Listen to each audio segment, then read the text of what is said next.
this picture is more in terms of an AdoptOpenJDK set of builds, but it's generic enough that you can kind of imagine that this is also how our builds work. We compile something in the build phase, and if that build phase completes successfully, it triggers off a test phase. And in this picture, I'm showing a full test sequence, a full sequence where whatever build that is, we're going to fire off and throw every test at our disposal at it. So that's what I'm calling a full build sequence. And the different tests we have at our disposal include the OpenJDK regression tests, functional tests that live in the OpenJ9 repo, system tests that live in 3 different repos, external tests, which for now are third-party application tests from different applications like Solar Lucene, Derby, Scala. That list could grow and grow. Those tests are currently running in Docker containers, and we would like to engage the open communities to be able to participate in adding tests, because we think that they'd be interested in seeing how their applications run against the different flavors of SDK that are at AdoptOpenJDK. A growing list, by the way. Congratulations to getting the OpenJDK 8 with OpenJ9 up there. And they just recently also have a Java 10 build there, and we've been, of course, we've already delivered the Java 9 OpenJ9 build as well. And of course there are perf tests, benchmarks really. There's a set of micro benchmarks, and then there's a set of other benchmarks. Some of them aren't really something we can run in the open due to the licensing agreement we have. But lots of them are open source benchmarks like Acme Air and that kind of thing. And some of them are micro benchmarks that were written by IBMers, so those could also be open sourced. And in fact, I have a pull request that I'm working on for the first perf benchmark that will go up at AdoptOpenJDK. And then, of course, there are the JCKs. And at AdoptOpenJDK, they have their own license for those that test material, and internally we have our own license for that test material. So our setup has to be robust. Our scripts have to be able to swap where we get test material easily, so we're not writing separate scripts for internal and external builds, and we're actually being able to leverage some of the stuff we have in the open.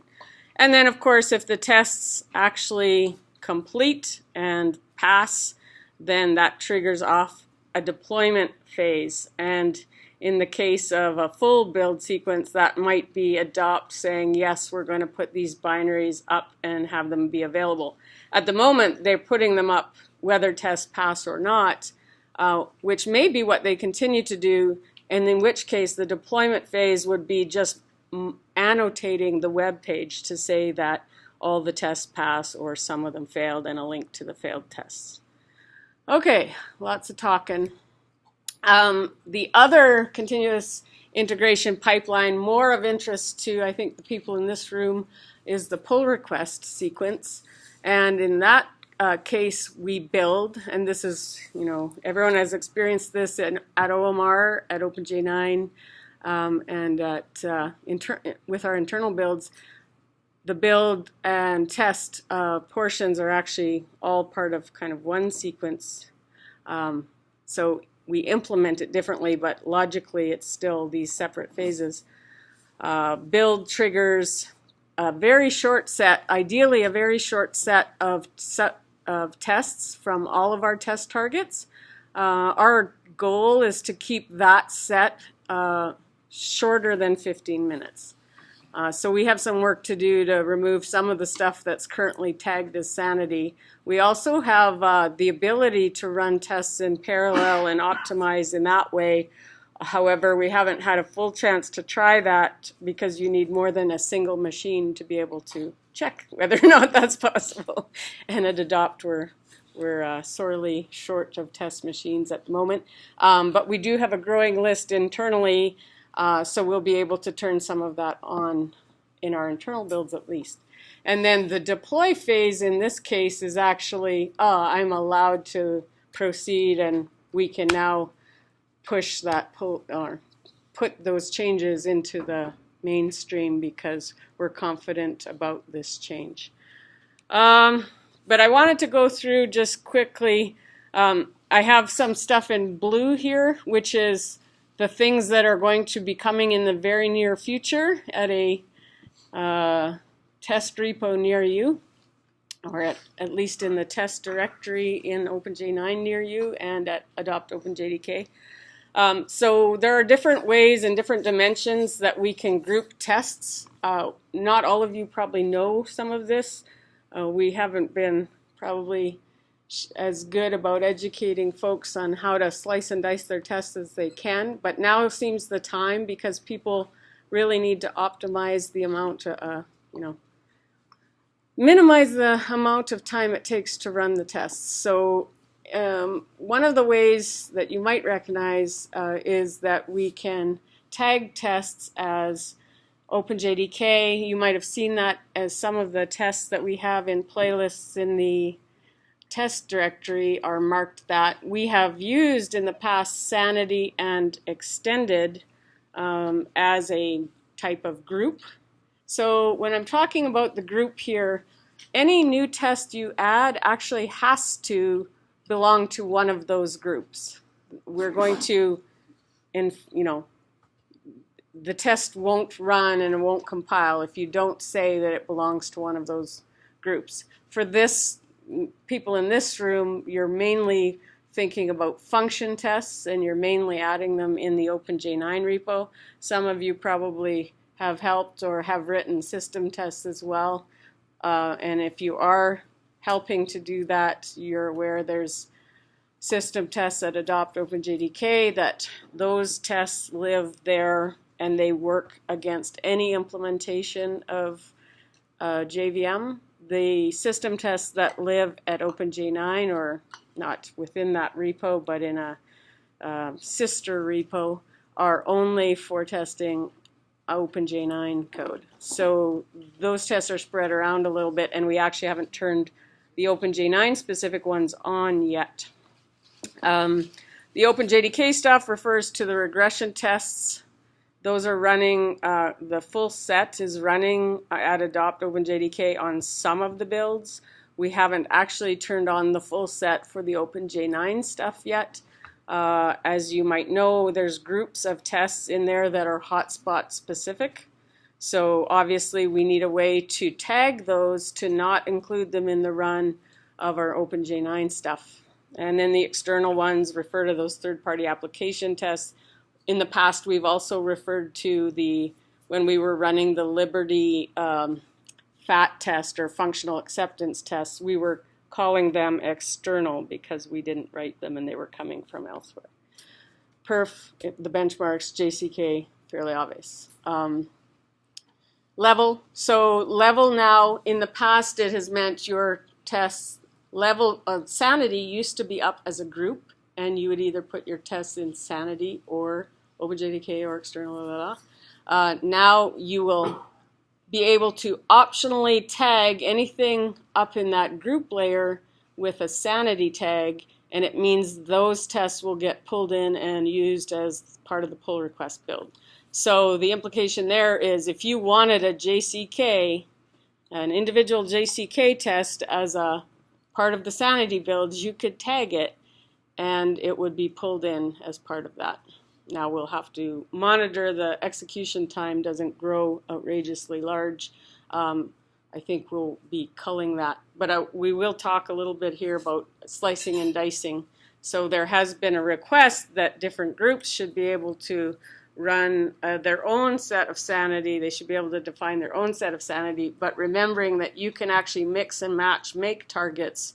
So you could say that you want this target and this target to be run as part of your build. And I'm not listing here yet, but some of the make targets we generate for you are per directory, so you could actually select a directory or subdirectory of tests and run that target only.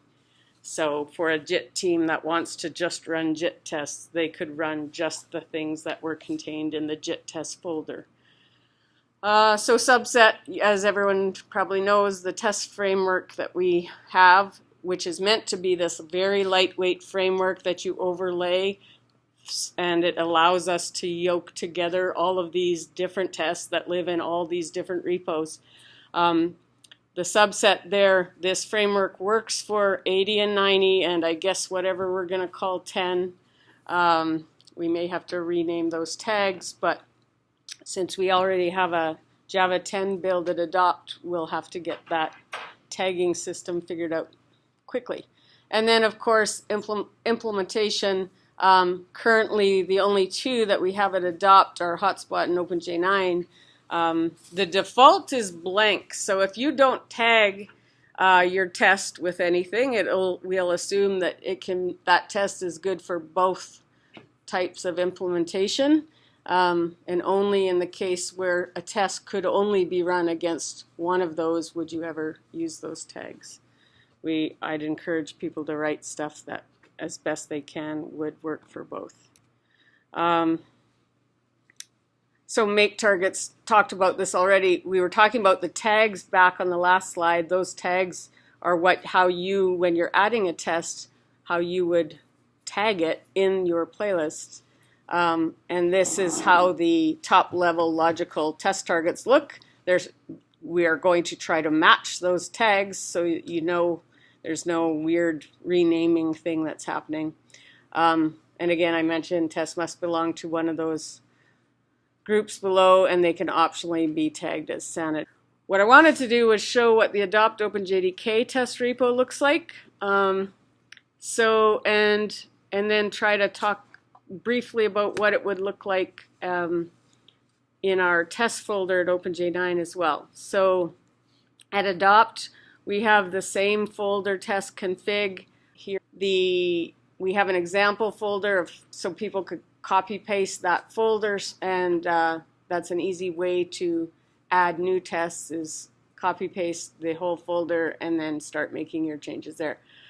The more interesting folder is the OpenJDK regression folder, and at Adopt, because what we're doing mainly there is pulling test material from different repos, what you find inside of these directories are really just a build.xml file, a playlist.xml file, and optionally source or a way to go fetch the thing from a repo or from a location, the test material that you want to use.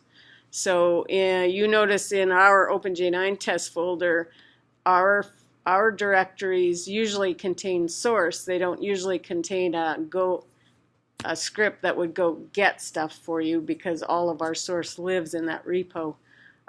Here we actually have to go fetch things. So this goes and gets the OpenJDK regression tests, and it also gets the framework that is used to run those tests underneath our make system.